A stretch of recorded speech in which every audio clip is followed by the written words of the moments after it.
You guys told me, Squats, I need more of that replayable goodness. So I got another game for you in the same vein as Tome, but a little bit different. This one lets you go a little bit more insane with your builds.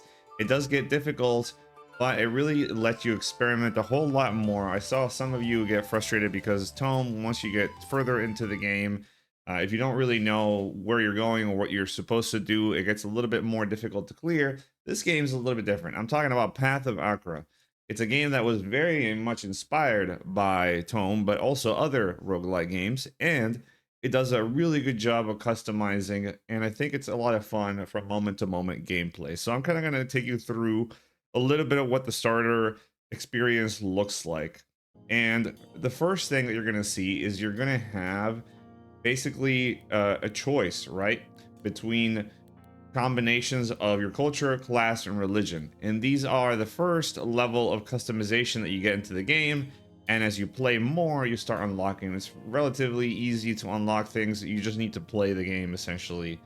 And you get to combine them in different ways. Obviously, there's better combinations and worse combinations, but you can really try all sorts of things. So I'm going to go for like an ice mage with the Morlock, and then try the starter religion, and then it gives you a little bit of flavor text, and you start off on your adventure. You get to pick your stats. Obviously, it tells you right on the screen what the stats do depending on what you're building, what you want to do with your character. You have to pay attention to that. And this little hand that you see me clicking on, this is the next wave of customization, because you can see here all the elements, if you want to think of it that way, of abilities that you want to use, from physical all the way to blood magic. So you can use just one line like I'm going to do here. I'm going to go into ice abilities, or you could combine, mix and match, and have your own build. So this is on top of the three combinations that you chose at the beginning. So this gives you even more complexity.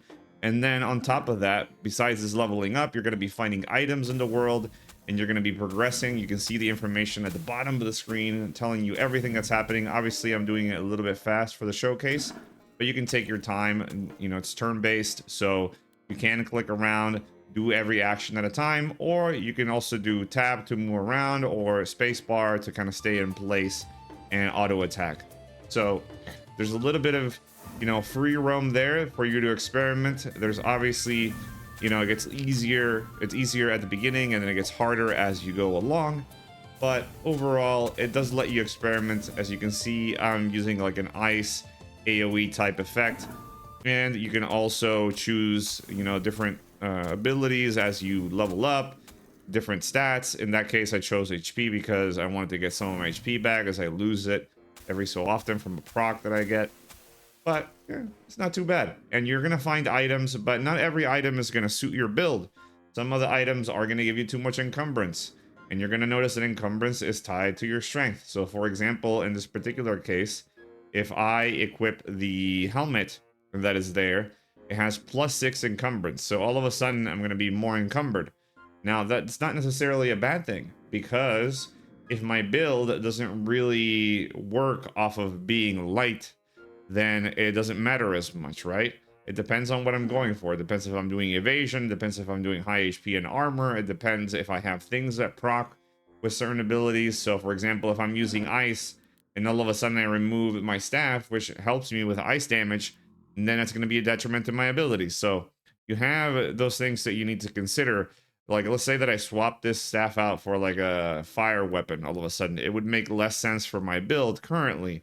But you can experiment, mix and match. And you're going to see that every time you clear a level, it's going to give you 3 options. And you can see in those options not only the items that you're going to get, and you can mouse over them, but also the enemies that you're going to face, and how difficult they are, what things they can resist. Sometimes if you choose the wrong path, you might actually go versus enemies that are completely immune to your attack, so you have to be paying attention.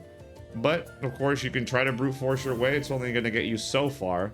You're going to see in this run, I'm kind of just picking on the fly really fast and showing you what happens when that happens, which is you clear the first few levels relatively easy, but then you get to a certain spot where the moss will basically just one-shot you. And this is something that you might be familiar with if you're coming from Tome, but if you're in this game, it might be a new experience for you. And so as you get along, like I said, you're going to want to You contrast, compare, contrast the items. You're gonna see if it helps you, if it doesn't help you, if it's good for you, if you think it actually takes you in a new direction that you didn't think of for your build. You're always going to examine. I'm not doing it for this showcase, but you're going to want to examine each level so that you don't go into a level that's not appropriate for the character that you're selecting. And you're going to have to take into consideration a lot of things. For example, the sorcerer is extremely squishy, so maybe not the best starter character if you're completely new to the game, but as you get more familiar with it, you can go ahead. You can also not just get new abilities, which I'm doing right here, but you can also, as you see, level up the ones that you already have. So for example, if I want to level up my auto attack, which does damage with ice, I can do that as well. And that's pretty much how the game works. Then you keep allocating your stats depending on what you want. If you want to go for evasion, you go dexterity. If you want to have your armor, it's strength. It also helps with your encumbrance. If you want to do your magic casting, you need will for all your casters, so that's something important to keep in mind. But eventually you're going to hit a roadblock. And so let's say you pick incorrectly, or you go to a spot that's a little bit too difficult. You're soon going to find yourself at a spot where you're going to die pretty quickly. So you're going to have something like this where it kills you, and then it gives you the summary of everything that happened, and you can check out your stats and return back to the game. And that's essentially Path of Achra. It gives you a new unlock, and you're ready to go. I really think this game is super fun. It lets you experiment with all sorts of really crazy builds. And if you're into, min-maxing and nerding out, I think this game is for you. If you're a little bit more like Unga Boonga, I just want to go forward into mayhem, you can also experiment with all sorts of builds, even if they're not like meta. You're still going to have a lot of fun. You're going to spend a lot of time in this game, and it's going to let the time fly by until you have a new release that you're interested in. So I'd really recommend it. It's not free like Tome is for the base game, but it's relatively cheap on Steam. And it came out, I believe, in 2024, so it's a little bit more recent, despite the graphical fidelity, but it's in the style of these games, and it's an indie development team. I believe it's just one guy, even, that made the entire game, so pretty good. I give this a thumbs up. If you want to see more videos like this, don't forget to smash that subscribe button and that like button. And we also do streams on Twitch, so come on by, say hello. Squats out.